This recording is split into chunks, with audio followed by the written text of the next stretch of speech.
Il y a très longtemps dans ma vie, Paris était vraiment, dans ma famille, un peu la Jérusalem, la capitale de la terre promise, le pays de liberté, égalité, fraternité, le pays où tout se passait bien et le pays du français, qui était ma langue familiale, non pas maternelle, mais paternelle et familiale, celle d'une communauté juive installée à Istanbul et qui a adopté le français dès le 19e siècle grâce aux missions catholiques qui ont installé des écoles. Donc, à l'âge de 18 ans, après un baccalauréat français, dans un lycée catholique, alors que je viens d'une famille juive, je suis arrivée à Paris pour étudier à Nanterre. Depuis mon premier texte publié en 88, je traduis à plein temps de l'hébreu. Je suis du matin au soir penchée sur les lettres hébraïques. Ma grand-mère me racontait les histoires de Babel, de Moïse qui était bègue, de Jacob qui aimait deux femmes. Enfin, c'est ma première littérature.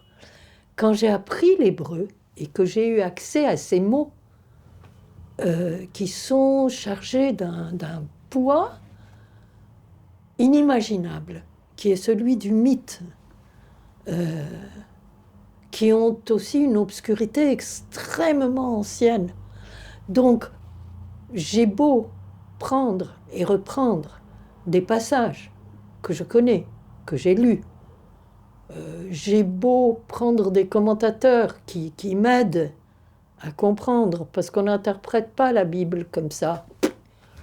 J'arrive et je dis ma pensée. Il y a des gens qui se sont penchés sur tout l'aspect oral, caché dans les plis de l'écrit. Et donc, je n'en finis pas d'avancer dans cette obscurité étouffeur du texte. C'est un continent en permanence, obscur et inconnu, dans lequel on a envie d'aller.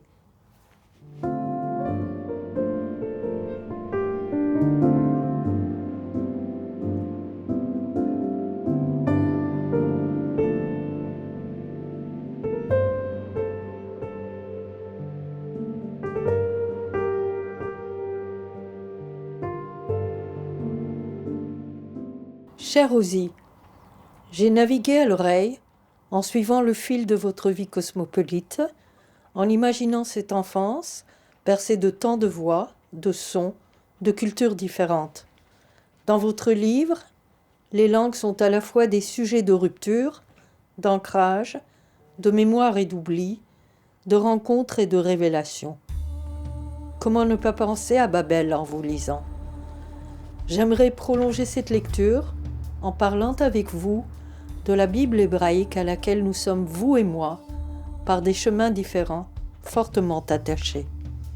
Dans l'attente réjouie de notre rencontre, Marion. Bonjour Rosie. Mais bonjour Marion. Bienvenue dans mon quartier. Merci. Sur mon boulevard Arago. Mais oui, le boulevard Arago, bien connu des protestants, parce qu'on a l'Institut de théologie qui est ici. Et bien connu des poètes, et bien connu des écrivains. Mais quel beau rendez-vous. Il y avait Jérôme Lindon à un bout du boulevard. D'accord. Et Victor Hugo qui avait visité l'observatoire à l'autre bout. C'est pour ça que vous avez choisi de vivre ici? Non, je n'ai rien. On ne choisit jamais rien dans la vie. Ah, vous, les lieux, vous les choisissez pas? On tombe dessus, où on passe. Eh bien, je vous suis. Qu'on aille chez moi? Avec grand plaisir.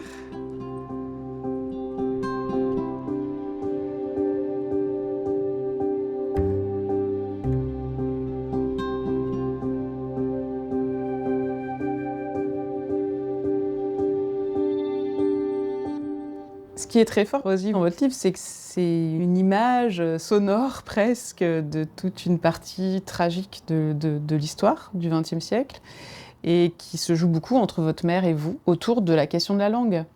Votre mère va chérir la langue allemande, votre père parle français, et vous, j'ai envie de dire que malgré tout ça, votre langue maternelle, c'est quand même l'hébreu. C'est très bizarre quand vous dites ma langue maternelle est l'hébreu, alors que je dis en même temps que c'est ma langue la plus étrangère. Celle que j'ai apprise sur le tard, celle que je pratique jusqu'aujourd'hui, en essayant tous les jours de ma vie, avec épuisement, de la dompter. Parce que c'est une langue qui vient de tellement loin dans le mythe biblique qu'elle est obscure et indomptable. Alors, est-ce que la langue maternelle est cette langue obscure et indomptable? Et on est en train de casser complètement des concepts habituels. La langue maternelle, voyons, c'est ce qui sort vraiment le plus directement et spontanément. Finalement, ce qui va vous pousser vers l'hébreu, c'est aussi tout le déni de votre mère par rapport à cette culture allemande qu'elle chérit et le conflit de loyauté dans lequel ça la met face à l'histoire tragique du XXe siècle, face à vos racines juives aussi. Et vous venez recoudre quelque chose qu'elle a un peu déchiré dans son histoire à elle, par l'hébreu. Elle s'est accrochée à cette langue, comme moi j'ai adoré le français, et comme après je me suis déportée. J'aime bien tout de même ce verbe qui vient au bout de la langue, vers l'hébreu, dans cette espèce d'étrangeté qu'elle véhicule pour tout le monde. Et préserver cette étrangeté, j'ai l'impression que c'est aussi un devoir d'humanité pour nous tous. Et ça me conduit à ce texte autour duquel on va se rencontrer un pas plus loin, vous et moi, qui est un texte commun dans nos deux traditions différentes l'une de l'autre, qui est ce texte de Babel. Mais moi, il y a plein de choses que je ne comprends pas, et donc je me réjouis d'en parler avec vous. Mais avant d'essayer de comprendre, j'aimerais juste écouter. Et j'aimerais naviguer à l'oreille en vous entendant le lire en hébreu. Bon, je vais essayer.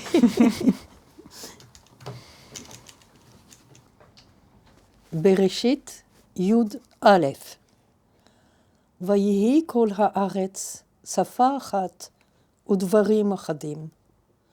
Vayehi ben as'am mikedem. La terre entière se servait de la même langue et des mêmes mots.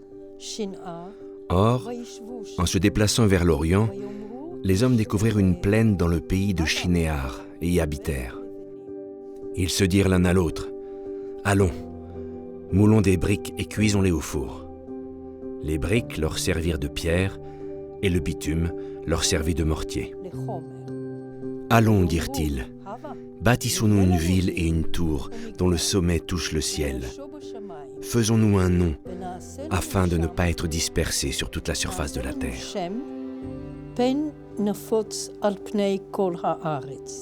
Le Seigneur descendit pour voir la ville et la tour que bâtissaient les fils d'Adam.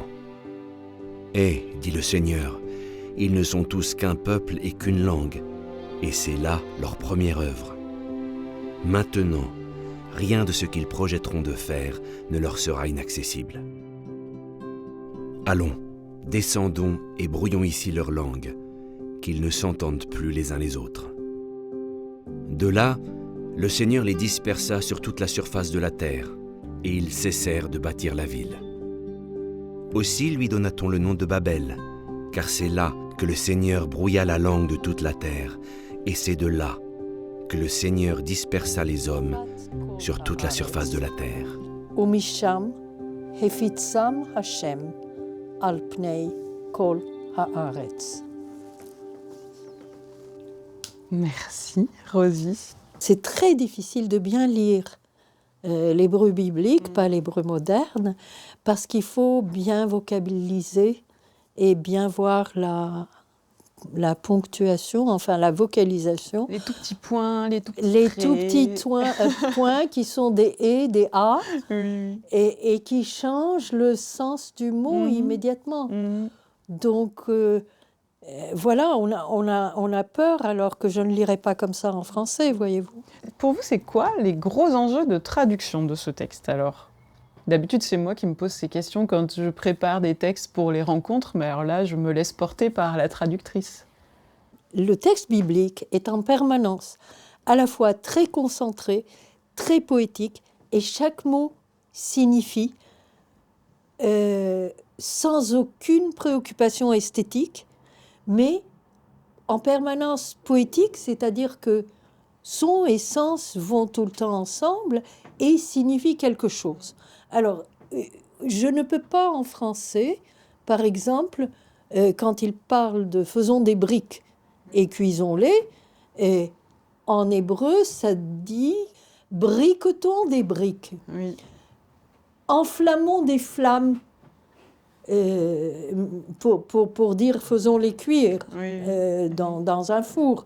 Mais si je dis faisons-les cuire dans un four, j'ai déjà perdu la moitié, Oui. et c'est la moitié des mots. Donc il y a tout un travail poétique où Babel, c'est pour la raison pour laquelle on l'appela Babel, parce que c'est là que Dieu balbella leur langue, ou brouilla leur langue. Oui. Voyez-vous, et pas confondit. Oui. Et à la limite, il faut chercher le bœuf de brouillat, ou aller et oser et dire balbellons leur langue et transformer le mot Babel que tout le monde connaît aujourd'hui, Babel, Babylone, balbellons, pourquoi pas. Et ce qui est génial en plus avec brouillon, c'est que ça nous entraîne un pas plus loin, c'est de se dire est-ce que ce qui n'est pas reproché aux hommes dans cette aventure, c'est la recherche de perfection, le brouillon. Vous voyez, je tire un peu le fil de la polysémie du mot brouillon. Absolument, c'est très Parce joli. Parce que brouiller, c'est en mêler, mais c'est aussi accepter quelque chose qui soit plus de l'ébauche que de l'accomplissement. C'est très joli, c'est très très joli. Là, vous faites exactement ce que fait le commentaire hébreu en hébreu, vous arrivez à le faire en français. Parce que ça fonctionne comme ça. C'est un esprit un peu talmudique parfois. Absolument, parce qu'effectivement, ce qui ne plaît pas du tout à Dieu dans cette histoire, c'est le pouvoir. À chaque fois que les humains vont entreprendre dans l'épopée biblique un projet d'accomplissement, quelque chose va venir en fait se mettre en travers de la route pour un autre destin. Et c'est très beau en fait, parce que ça résonne avec nos vies humaines. Tout le monde peut se reconnaître là-dedans. Qui a eu la vie qu'il avait prévu d'avoir ? Absolument. Et bon, pour moi, Babel, c'est ça. Je veux dire, ce passage où les hommes, les humains, montent une tour et une ville, et donc ils montent pour défier le ciel, et Dieu descend et disperse.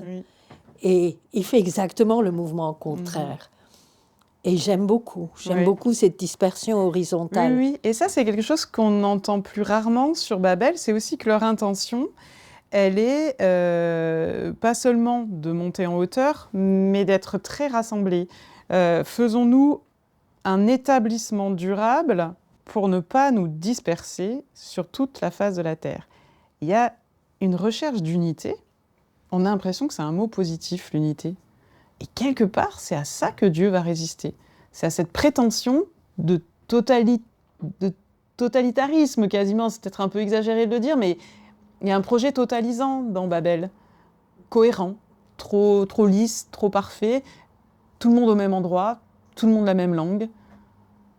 C'est paradoxal, parce qu'on a tendance, avec l'idée de l'universalisme, à chercher cette unité, et finalement, elle est mise en échec dès le début de la Bible hébraïque. Absolument, je suis tout à fait d'accord avec vous, et moi, j'ai pas peur de dire que c'est vraiment un projet totalitaire, de langue unique, de cette érection d'une tour toute puissante qui s'élève, et Dieu dit, rien ne les empêchera plus d'aller jusqu'au bout dans cette toute-puissance. C'est pas qu'il a envie de leur casser la baraque, mais c'est la toute-puissance qui s'élève contre, en quelque sorte, la loi qu'il casse en faisant cette dispersion qui, pour moi, je suis tout à fait d'accord avec vous, qui est salutaire. Parce que l'unique, c'est lui. Et nous sommes appelés à être divers, à faire quelque chose avec notre pluralité, finalement. Dieu fait disparaître toute la génération de Noé. Il ne fait pas disparaître la génération de Babel. Il la disperse uniquement. Oui. Parce que, dit un commentaire, dans le côté unitaire, ils s'entendent entre eux. Oui. Et ça, c'est un élément positif. D'accord. Ils se parlent. Oui. Et ils essayent de construire quelque chose ensemble, sauf que cette construction est dans la démesure. Et dans effectivement, le côté totalitaire de Nimrod le roi, qui est dans le chapitre précédent, qui est le roi de Babel, qui est dans la toute-puissance. Et la toute-puissance, effectivement, nous savons à quel point elle est nocive à la société humaine et dangereuse. Je me suis posé une autre question que je ne m'étais jamais posée en lisant ce texte. Et ça, c'est magnifique, comme ces lectures sont infinies. À chaque fois, ils sonnent de façon nouvelle à l'oreille. C'est que finalement, c'est de nouveau un acte de séparation. C'est comme ça que Dieu crée le monde. Et c'est comme ça qu'il impose à l'humanité sa diversité. Et finalement, je me suis dit, ce thème de la séparation, il ressort là, dans Babel. Séparez-vous les uns des autres. C'est très beau ce que vous dites, parce que vous rejoignez ma lecture, vous rejoignez ce qui vient immédiatement. Après le chapitre 12, là, il les disperse. Et comment commence le chapitre 12 ? Va-t'en pour toi. Abraham. Quitte. Sépare-toi. C'est tout à fait ce que vous dites. Et c'est vrai. À chaque fois, c'est une rupture. En tout cas, nous sommes dispersés et nous sommes différents. Et je sais que, comme moi, vous avez à cœur le dialogue et que vous avez choisi une chère amie protestante pour poursuivre cet échange autour de l'enjeu de la langue. Claire Gruson, qui est un modèle. Écoutez, Claire Gruson est une professeure de français qui habite en face de chez moi. Et comme j'aime la musique et les fenêtres sont ouvertes, j'ai entendu du piano et Bach un jour. Et vous l'avez rencontré à l'oreille aussi. C'est très bravo.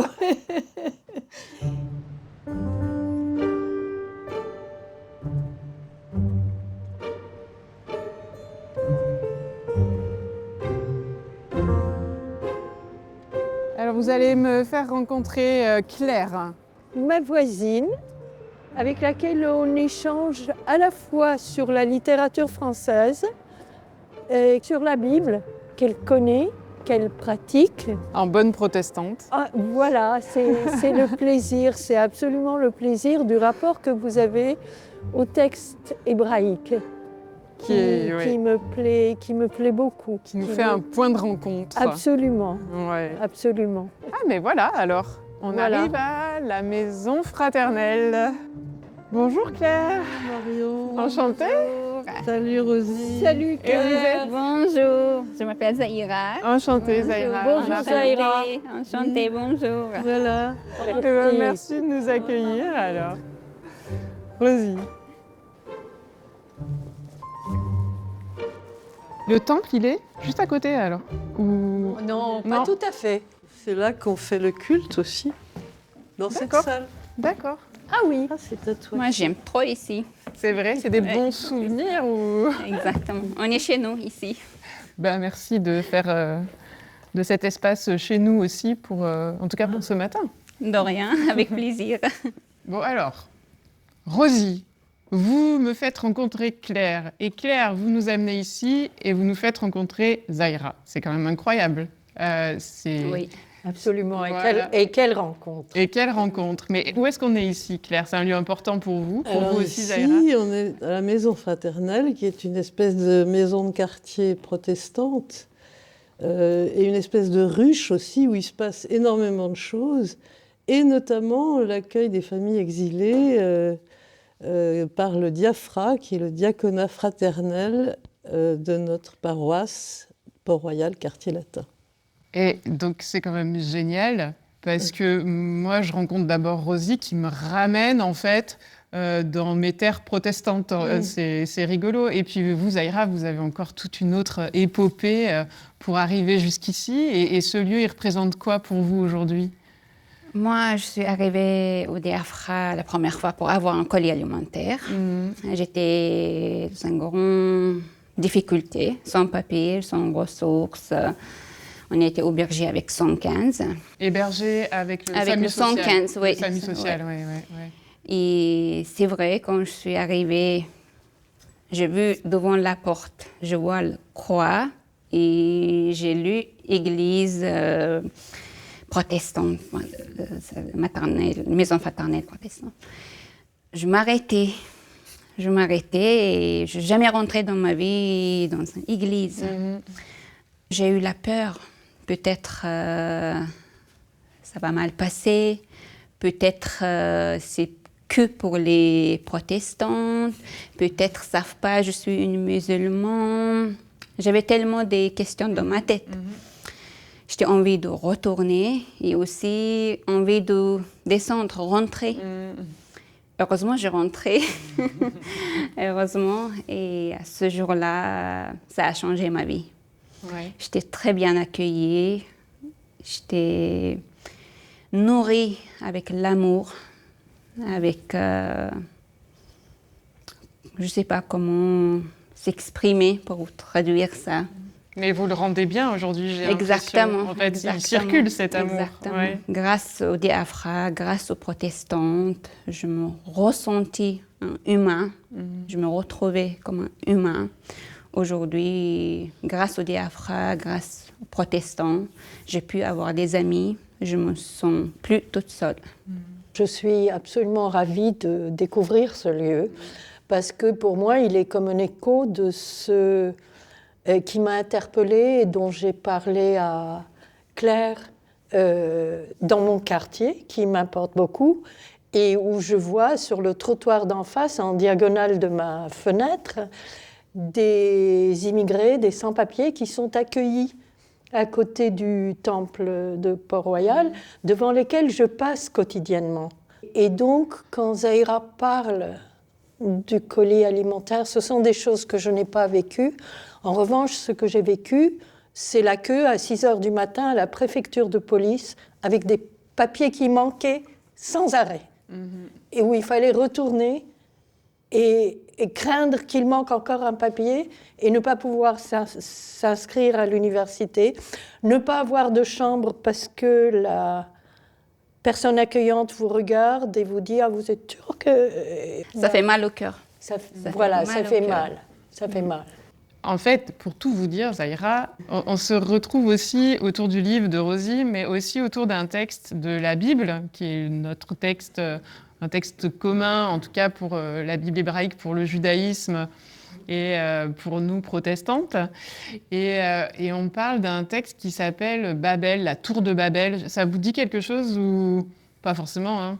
Moi, je connais très mal le Coran, donc vous n'êtes pas censé bien connaître la Bible. C'est ça? Non, la tour de Babel, Ouais. où les gens ont tous voulu parler la même langue Ouais. et faire quelque chose de très fort. D'accord.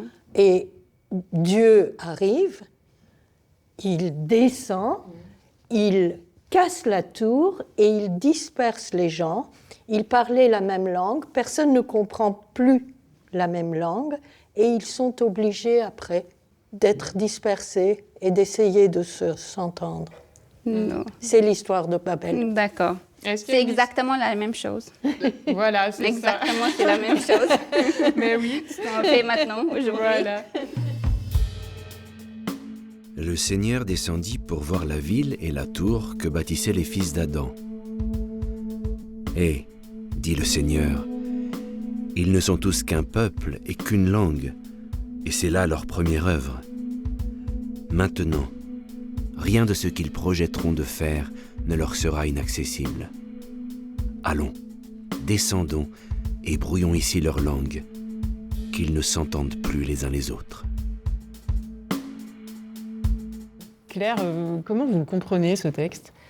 Alors, moi, la question que je me pose, c'est finalement dans ce texte si mystérieux de la Tour de Babel, c'est de savoir, de se poser la question, une fois que les hommes sont dispersés, comment font-ils pour se retrouver finalement, pour vivre ensemble? Il y a un brouillage des langues, il y a quelque chose qui peut être complètement destructeur, mais en même temps, il y a une ouverture sur la diversité qui est possible.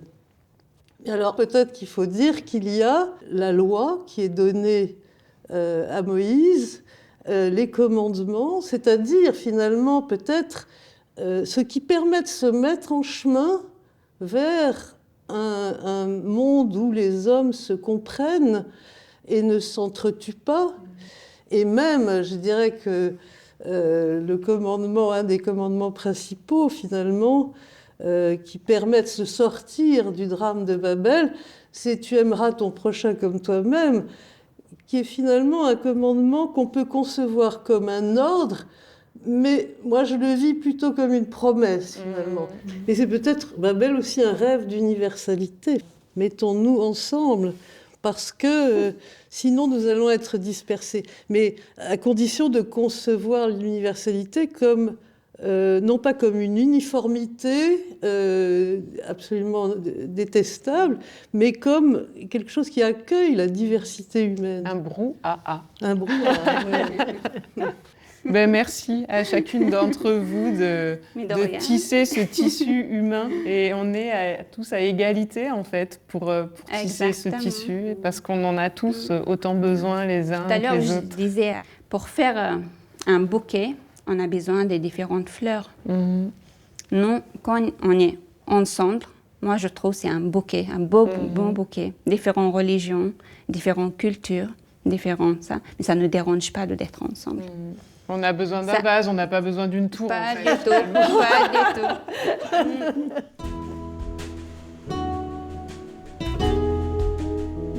Voilà, c'est charmant. En été, ça pousse.